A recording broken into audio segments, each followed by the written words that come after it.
Fellas, every UFC champion has that one contender that's like a nightmare matchup for them that everyone thinks is stylistically difficult. So I'm going to be going over every current UFC champion and picking that one contender who I think is going to be the most difficult and potentially beat them.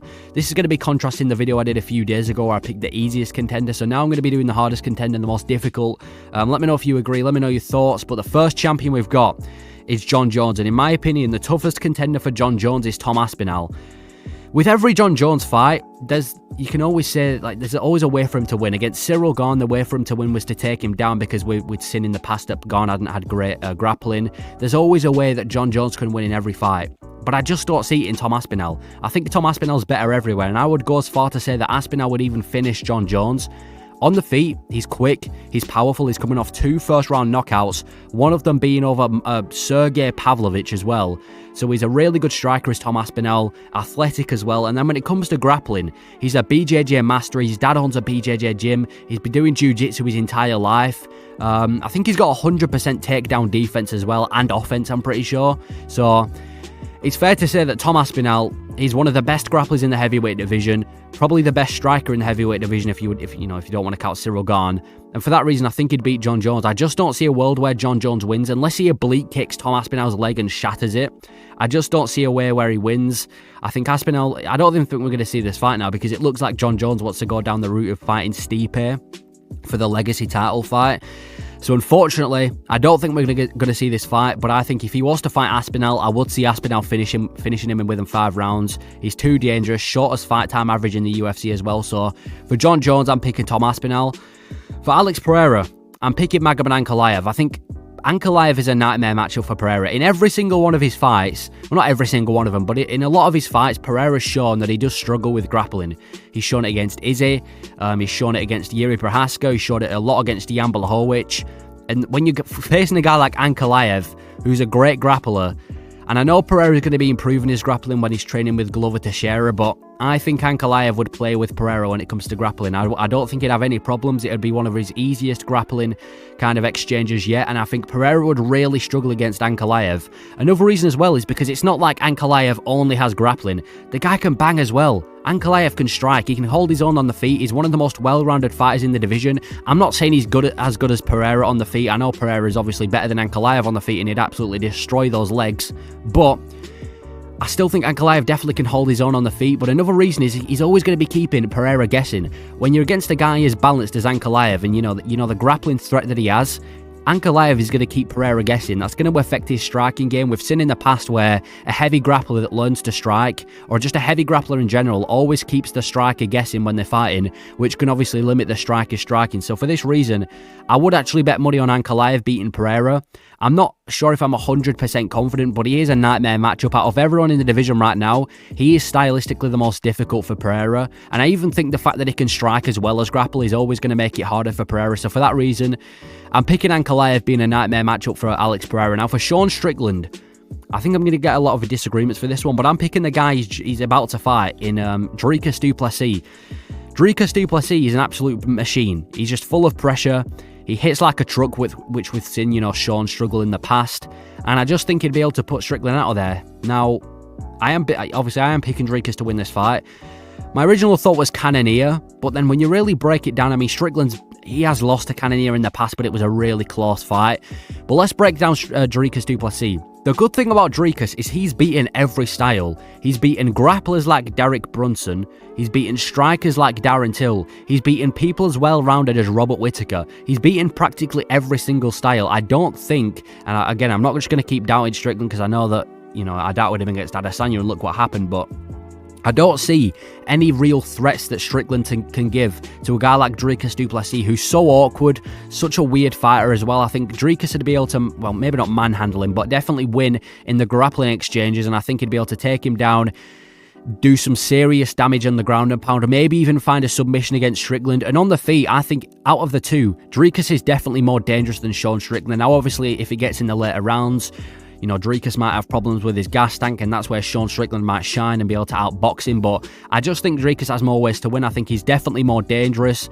And I think Dricus du Plessis will win against Sean Strickland. Even the fact, and I know this isn't stylistically or anything, but in the build-up to this fight, Strickland has been looking quite emotional, and I don't want to hang on that too much because Leon Edwards, people were saying he's emotional and he wasn't, but maybe Strickland being emotional is going to affect his game plan. Well, yeah, affect his game plan against Dricus. So I'm going to say that Dricus du Plessis, he's a tough contender. He got past Whittaker, and I really do feel like he's going to get past get past Sean Strickland.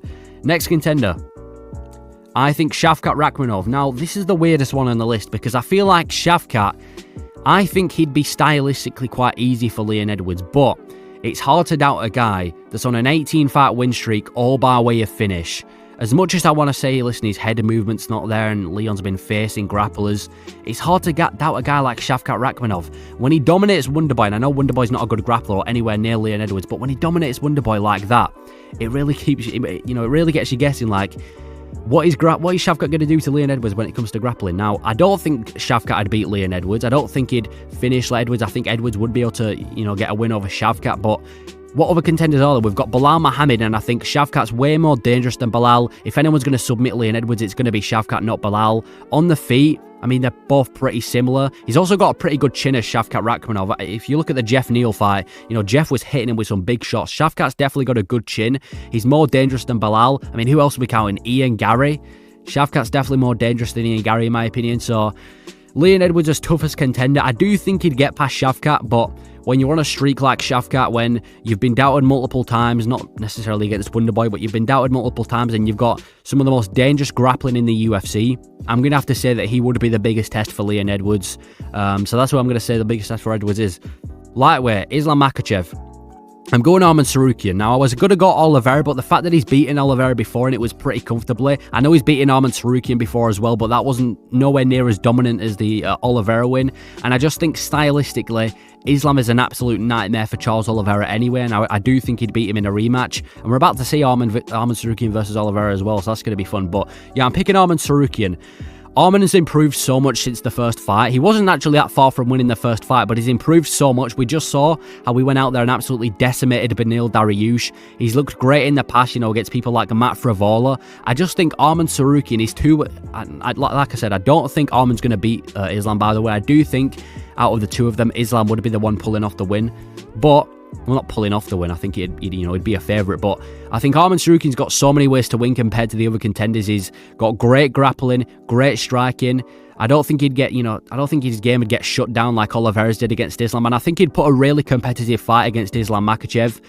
Maybe even pull off a win. Who knows? It depends how good Arman is, because we've seen him good against Beneil Dariush, but I think we still need to see how good he is against a guy like Oliveira, because if this guy can look better against Oliveira than Islam did, then that's going to say something. But yeah, I'm going to say Arman Tsarukyan. I don't think he'd beat Islam, but compared to the rest of the contenders at 155, we've got Gaethje. Gaethje's lost to grapplers multiple times, and I think even on the feet, Islam's a tough test for him. We've already seen Oliveira get dominated by Islam Makhachev, maybe Benoit Saint Denis, but I'm going to say Arman Tsarukyan's definitely the toughest test for Islam at 155. Featherweight, I think the toughest test is the guy's about to fight, Ilia Topuria, and that's because compared to the rest of the featherweight contenders or featherweight opponents that Volkanovski's fought, Ilia Topuria is listen, no disrespect, but a lot of the contenders that Volkanovski's fighting are pretty one-dimensional. With Max Holloway, it's mainly just a boxing. With Brian Ortega, it's the jiu-jitsu, and you can, use that example against other contenders as well, but with Ilia Topuria, I feel like he's one of the first contenders that isn't necessarily well-rounded. I think he can win everywhere. I could see him pulling off a submission win over Volkanovski. Not that it'd be easy, but he has got a jiu-jitsu base first. He's a great grappler. He showed it in multiple fights, the way he just shut down Bryce Mitchell's game in the last rounds against Josh Emmett as well. And then obviously on the feet, he's dangerous. He hits like a truck.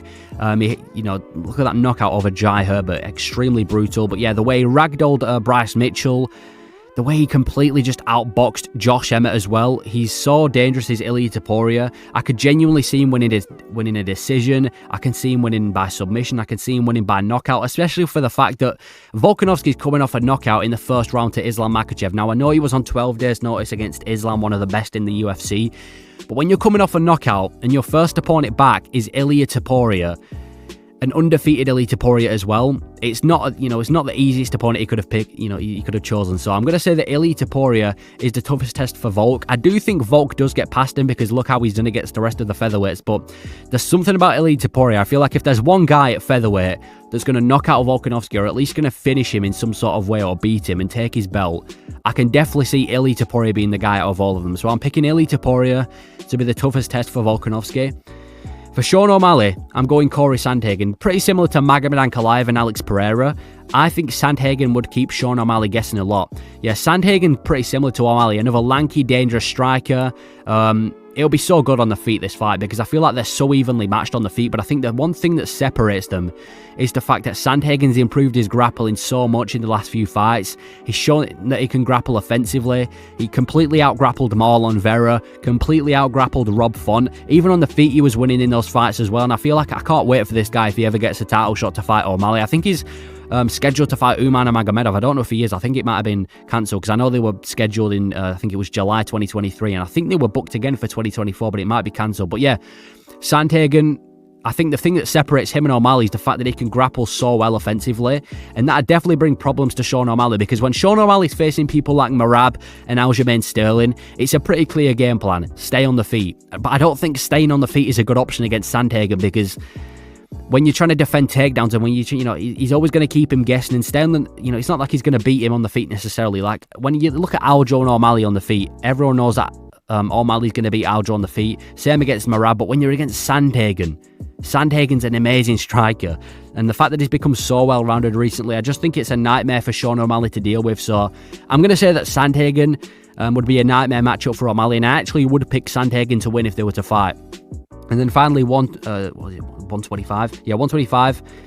Pantoja, I think the toughest contender would be Brandon Moreno.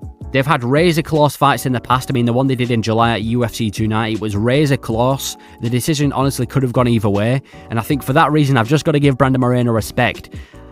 Do I think he'd win in the rematch? Or not even a rematch. The quadrilogy, I guess, if they were to fight 4 times. I don't. But I do think Brandon Moreno, out of all the rest of the contenders, he's got the best chance of winning. He's a good boxer, dangerous boxer as well. Look what he did to Kai Kara France. And if he can stay durable for 5 rounds, I could easily see him finishing Pantoja in the final rounds. Grappling-wise, he's improved his grappling so much as Brandon Moreno. That's one thing I want to say. If you look at his most recent fights compared to his early fights, he's improved his grappling so much. The fact that he was able to submit Davis and Figueiredo, the grappling that he showed, the grappling defense that he showed against Pantoja in the rematch in the trilogy as well. It's hard to keep hold of how many fights they've had because they've had so much. But yeah, for Pantoja, I'm saying the toughest fight is Moreno. And I wouldn't be surprised if Moreno was to pull off a win, whether it be by decision or knockout or whatever it may be. I wouldn't be surprised if Brandon Moreno was to pull off a win if they were to fight again, but I wouldn't be picking Pantoja. But yeah, that in my opinion is the hardest contender for every champion in the UFC. Let me know your thoughts. Do you agree? Is there any other contenders that you'd change instead of mine? But yeah, thank you for watching.